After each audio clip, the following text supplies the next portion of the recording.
Story, ये एक नई मूवी अमेजन प्राइम पे आई है। देखने का ये मुझे मौका मिला। आज मैंने ये मूवी देखी।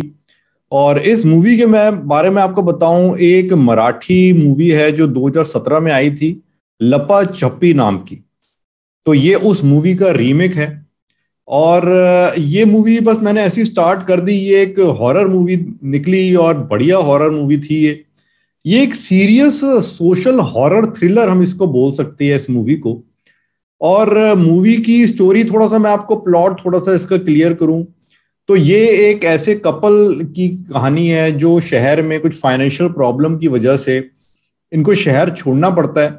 और शहर छोड़ के ये किसी की मदद से एक गांव में आते हैं। तो गांव में भी एक बड़ी सुनसान सी लोकेशन है, खेतों के बीच एक घर है। तो वहां पर ये आके रहते हैं। वहां पर एक और कपल होते हैं गांव के, तो उनके साथ ही आके रहते हैं। और जो कपल है, तो उसमें जो हीरोइन है वो 8 महीने प्रेग्नेंट है। 8 महीने का बच्चा होता है उसके पेट में। और इस तरीके से वहां रहना इनको पड़ता है। और फिर दिखाती है कि जो ये हीरोइन है उसको कुछ बच्चे 10-12 साल के, 8-10 साल के बच्चे इसको नजर आते हैं, जो खेलते हुए से नजर आते हैं। और एकदम से ही वो कहीं छुप जाती है, गायब से हो जाती है। तो फिर इसको भी ये समझ नहीं आता कि ये ऐसे क्यों कर रही है। और जो साथ में लेडी होती है इसके, जिसके घर ही आई होती है, तो वो कहती है इनसे दूर रहो, दूर रहो। तो ये इसका एक थोड़ा सा शुरू का बेसिक प्लॉट है, जिसके बाद ये स्टोरी आगे बढ़ती है।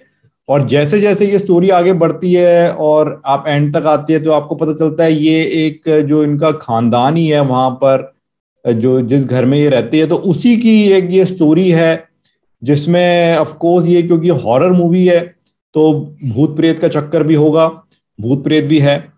तो इस मूवी में मैं आपको बताऊं जो इस मूवी का स्ट्रॉन्ग पॉइंट है और जो मुझे इस मूवी का थोड़ा वीकनेस लगी और नेगेटिव पॉइंट भी लगा। तो सबसे पहले स्ट्रॉन्ग पॉइंट पे बात करते हैं कि अगर आप इसको हॉरर एलिमेंट के हिसाब से देखेंगे तो डेफिनेटली ये डर पैदा करने में बिल्कुल सफल रहती है। और इसका जो हॉरर है वो बिल्कुल ही अलग किस्म का, एक यूनिक किस्म का हॉरर है। जैसे हॉरर में कोई स्पेशल इफेक्ट्स यूज नहीं किए गए, या आप जैसे ये पीछे फोटो में तो देख रही है कि डरावने चेहरे है, पर ये जो ऐसे मेकअप करके डराया जाता है, भूत बनाया जाता है, तो उस टाइप का भी इसमें नहीं है। पर इसमें जो हॉरर है वो डेवलप किया गया है सिचुएशन के अकॉर्डिंग। लोकेशंस इसकी ऐसी है, साउंड इफेक्ट्स इसकी, इसमें जो एक्टिंग है, जिस तरीके से कलाकारों की, मूवी की जो प्रेजेंटेशन है, डायरेक्शन है, तो उससे इस मूवी में एक हॉरर पैदा किया गया है। और साथ ही जो इसमें हीरोइन है वो सेंट्रल कैरेक्टर है, तो वो अकेले सिचुएशन में होती है कई बार। तो उसमें जिस तरीके से प्रेजेंट किया गया है, तो वो एक बड़ा यूनिक तरीके से हॉरर इसमें पैदा किया गया है। एक्टिंग भी हीरोइन ने भी बहुत बढ़िया की है, और इसके अलावा भी जो कलाकार है उन्होंने भी बढ़िया एक्टिंग की है।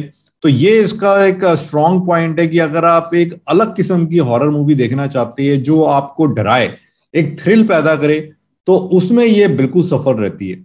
अब मैं इस मूवी का जो नेगेटिव पॉइंट मैं आपको बताऊं, इसकी जो स्टोरी है, तो स्टोरी हालांकि ज्यादा कंफ्यूजिंग नहीं है, ज्यादा सिंपल भी नहीं है, पर इसको जो प्रेजेंट करने का तरीका है वो बहुत ही ज्यादा कंफ्यूजिंग है।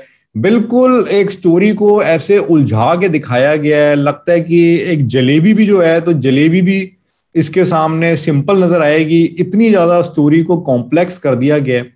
और वैसे ये जो कॉम्प्लेक्स करके स्टोरी को दिखाया है, तो ये भी शायद इस मूवी का एक स्टाइल है। ये एक मेरे ख्याल से डायरेक्टर का स्टाइल ही है कि इस तरीके से दिखाया जाए पूरा कॉम्प्लेक्स करके, कि अब उस कॉम्प्लेक्स से सिचुएशंस पैदा कर दी जाती है और उसमें फिर हॉरर एलिमेंट डाला जाता है।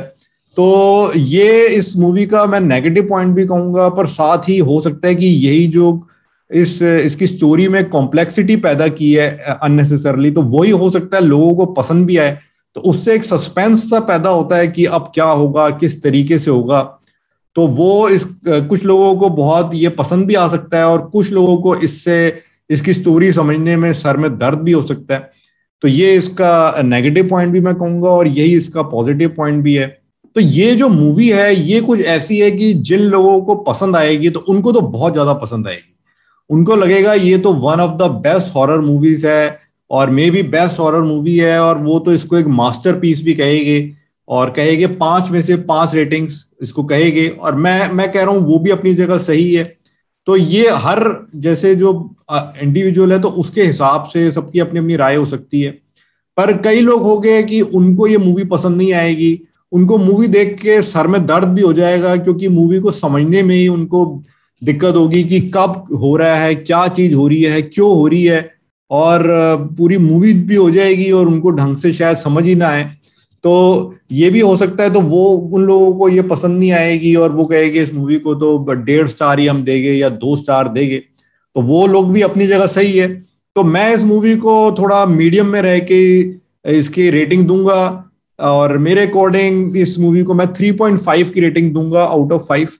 तो अगर आप एक अलग किस्म की यूनिक हॉरर मूवी देखना चाहते हैं जो डर पैदा करे, पूरा थ्रिल पैदा करे, तो फिर ये आप मूवी देख सकती है। मूवी में एक सोशल मैसेज भी है, ये एक सोशल ड्रामा टाइप की हॉरर थ्रिलर है, और इसमें कैरेक्टर्स ज्यादा नहीं है, गिने चुने ही कैरेक्टर्स है। मुश्किल से आप समझ लीजिए मेनली ये 3 कैरेक्टर्स के इर्द गिर्द ही कहानी घूमती है, और उसमें भी जो हीरोइन है वही इसमें सेंट्रल कैरेक्टर है, और उसके इर्द गिर्द ये पूरा ये मूवी घूमती है। सो डेफिनेटली आप इसको अगर हॉरर मूवीज के शौकीन है तो फिर तो देखना बनता है इस मूवी को, तब आप जरूर देखिए। और अगर आप सोच रहे हैं कि क्या हम फैमिली के साथ देख सकते हैं, बच्चों के साथ देख सकते हैं, तो मैं आपको रिकमेंड यही करूंगा कि आप बच्चों के साथ ना ही देखें। ये मूवी डरावनी तो है, और इसमें कोई इतने खतरनाक मेकअप करके कोई भूत नहीं आते, पर जिस तरीके से प्रेजेंटेशन है तो डर तो ये अच्छा पैदा कर देती है मूवी, और शायद बच्चे इससे ज्यादा डर जाए। तो बच्चों के साथ ना ही देखे, घर पे फैमिली के साथ भी आप तभी देखे अगर आप में हिम्मत है। और मैं तो कह रहा हूं अगर आप में हिम्मत है तो लाइटें बंद करके, कमरा बंद करके अकेले में देखे इसको मूवी, फिर तो और भी ज्यादा मजा आ जाएगा छोरी मूवी देखने का।